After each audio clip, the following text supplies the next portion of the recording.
Hey painting friends, welcome back to my channel. My name is Stoof, and today we are going to do an acrylic painting tutorial requested by some of you guys of a mermaid at the beach. Does this mermaid look familiar?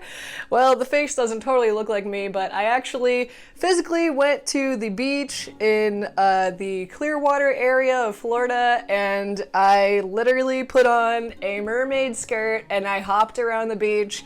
And I had my friends take my picture for reference material for this painting. I did not make a lot of detail in the face to look like me, obviously, for time-saving purposes. I didn't go too crazy on the details in the face, but it gives you the general idea of what a mermaid on the beach in Florida would look like. But I had a lot of fun painting this one, and we're gonna go over our materials soon.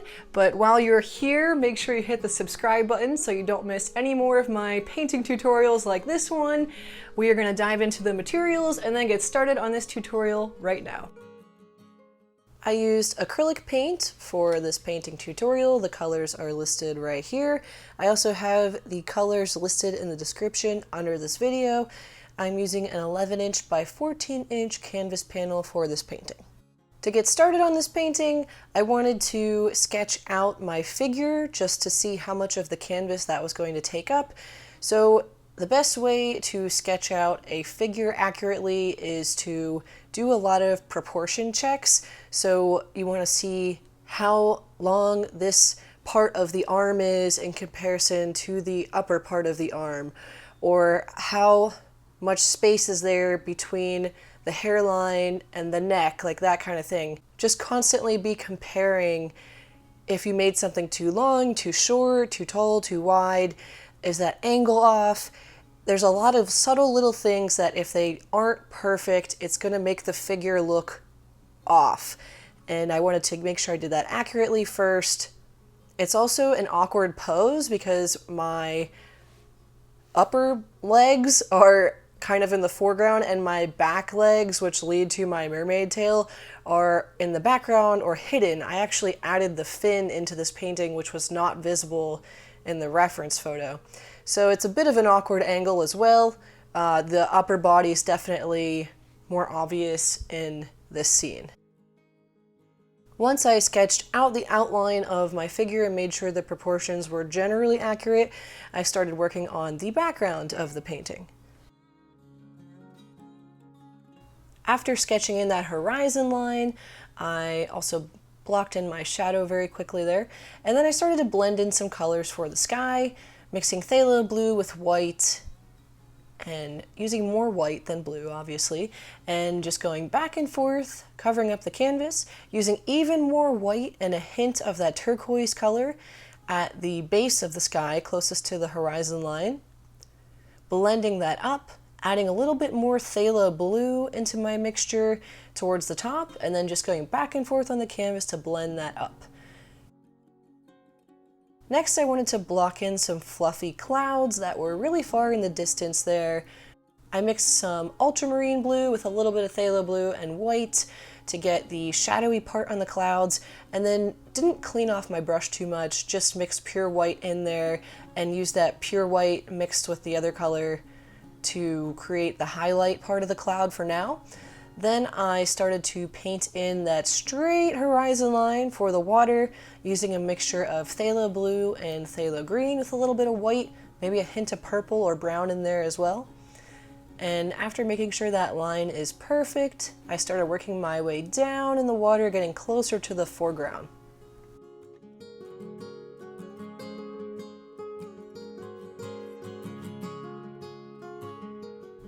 After getting that nice straight line, making sure it looks straight and not at a weird angle, by holding it up, you could see there, I'm just checking to make sure that line looks straight, because when you have the canvas on the table and your vision is looking at it from that angle, things can look straight from that angle, but when you hold the painting upright, they look off. So that's what I'm checking there.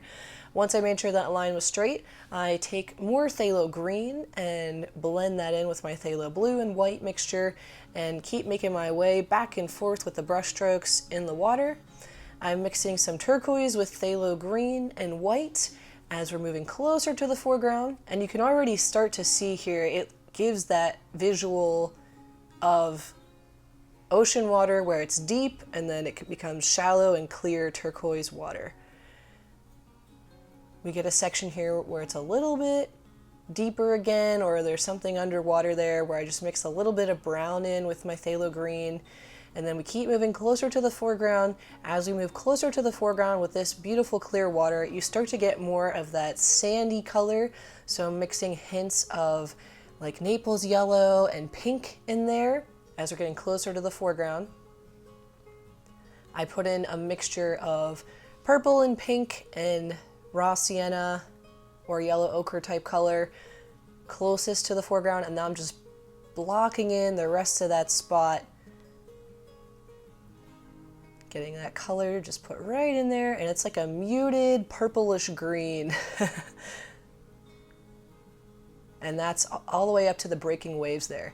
So again, thinking about your ocean, you have more blue in the far distance.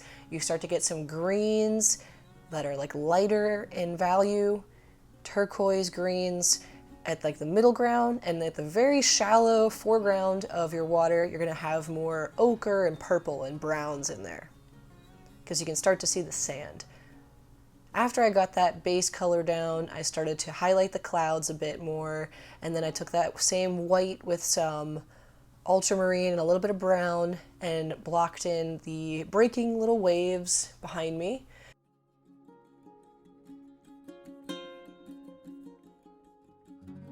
Next, I'm going in with some highlights and more shadows on the water here, trying to give this water the illusion of more depth. So for the highlights, we also have some reflections of the sky. So for that, you want to mix some ultramarine blue, a little bit of phthalo blue, maybe a hint of purple with white, and just take your brush and do some straight line, like streak marks back and forth. And you don't want to cover up everything. You want to leave some of that color that was already there so you can differentiate highlight versus shadow. And just keep playing around with it. If you feel like you did too many highlights, then you can go back and take that same water color that was under it and put that back in over some of your highlights until you feel like you got a good balance.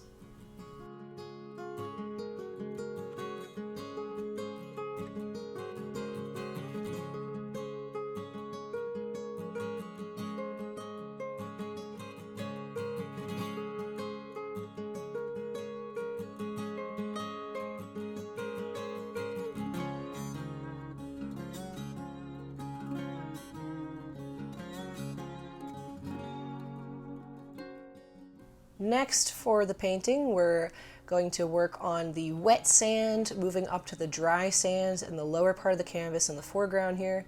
Starting with the wet sand, we have purple, browns, ochres, some ultramarine blues in there, and you're going to start with that cool purple. You can go in and start to adjust the shapes of your breaking waves, add some more little shadows in there with a little bit of like brown and blue mixed together, ultramarine blue with some brown. That'll put a nice shadow color for the bottom part of those waves. You can add some little highlights, just like some white with a little hint of ultramarine blue for like some sudsy bubbles that are starting to come back down to the water. And as you keep moving forward, the sand is less wet and you get more of that ochre mixed with pink.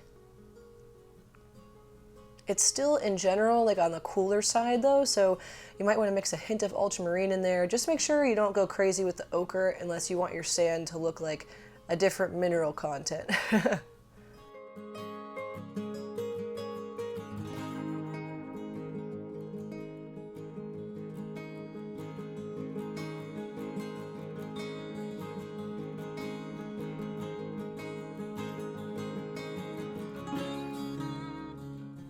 And for the shadowy part of the sand, we have some ultramarine blue, purple, some like raw sienna, ochre color, maybe a little bit of black.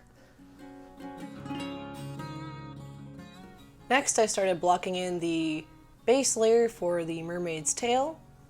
For this, I used a mixture of phthalo green, phthalo blue, some emerald green, and a little bit of purple to help mute that color down a bit.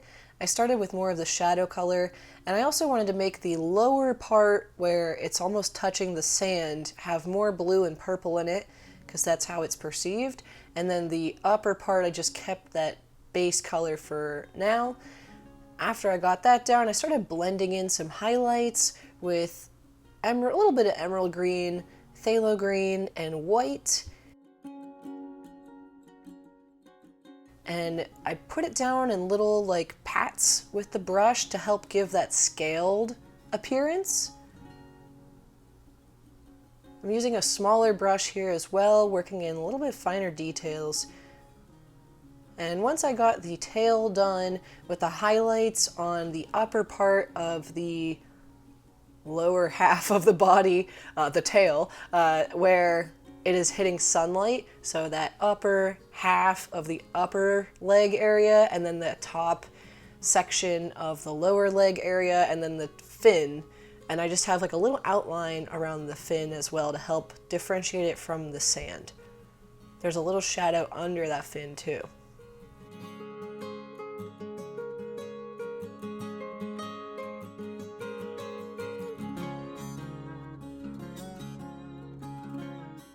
After getting the tail done, I started moving on to the swimsuit top, or like where I guess you could put seashells here if you want to have seashells there, but I just did like the same color as my tail, and just using the same colors we used for the tail, using more of the shadow colors on the underside of the breast area, and then the same highlight color with phthalo green and white on the upper part where the sunlight is catching the swimsuit top.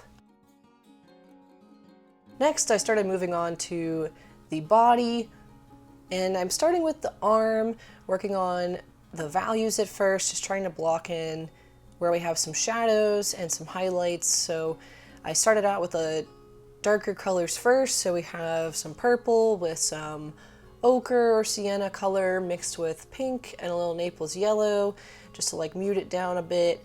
And then for the highlighted part of the hand, just on the sand there, the sun's catching that hand, and that is lighter with more pink, Naples, ochre, white. And then same thing for the belly, that's all in shadow for the most part, so I just went with the same color, more purple and ochre, a little bit of pink in there. For the highlights, again, use a little bit more Naples and pink, not as much purple.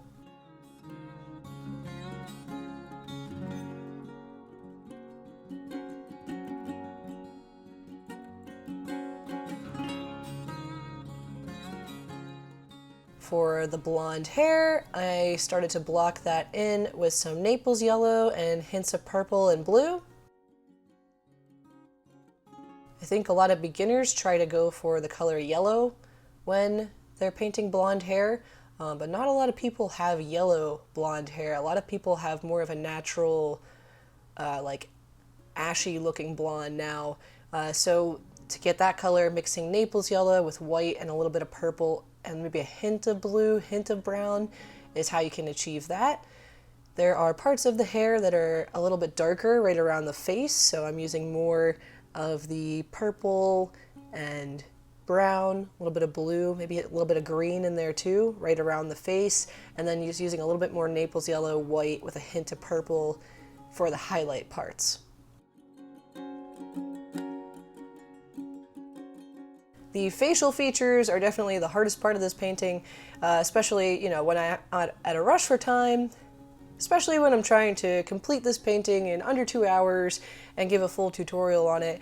I didn't spend a whole lot of time blocking in my face as accurate as I would if it were for a painting I was commissioned to create. But for this one, I just wanted to give, you know, the general look of a mermaid woman. So I put 2 eyes, a nose, and some lips there. It's not perfectly proportionate to the features of my face, but it works for this painting. After I got that blocked in, now I'm just going back around all the parts of the body, adding some highlights in some places, brightening some things up like the hair and the highlights on the tail, little highlights on the skin area, adding some more shadows to further differentiate some things.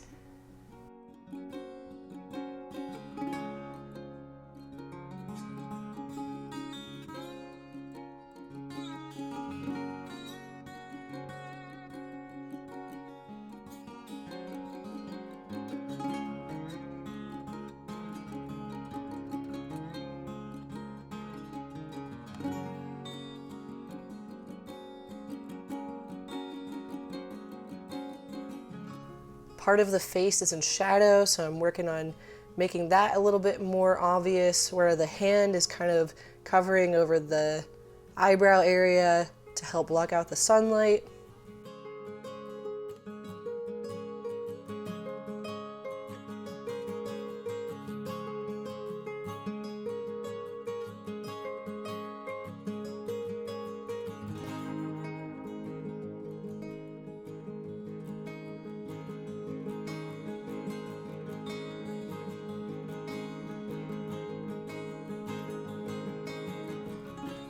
And after tweaking the little features on the figure, I was happy with the finished painting for the amount of time I gave myself, and here is the result. There are definitely some things I would change in this painting, you know, if I were making this like a full-blown piece that I were planning to sell, but for this one, this was just a fun tutorial, so please be nice in the comments. I was happy with this one. It was fun to make. If you ever want to paint yourself as a mermaid, here's how you do it. Just have your friends take your picture in a mermaid suit, or, you know, just wear like a tight dress, I guess, and then do some poses, and then here you go. Put yourself in front of the water just like this. If you want to change the color of the tail, or make like the seashell bra, or put some little like animal friends on the beach with you, you know, there's a lot of places you can go with this concept, and I had a lot of fun with this one. So thanks for recommending this, guys. If you haven't done so already, make sure you hit the subscribe button. Alright guys, we have finished this painting tutorial of Mermaid Stoof. I hope you enjoyed this one. I had fun painting this one.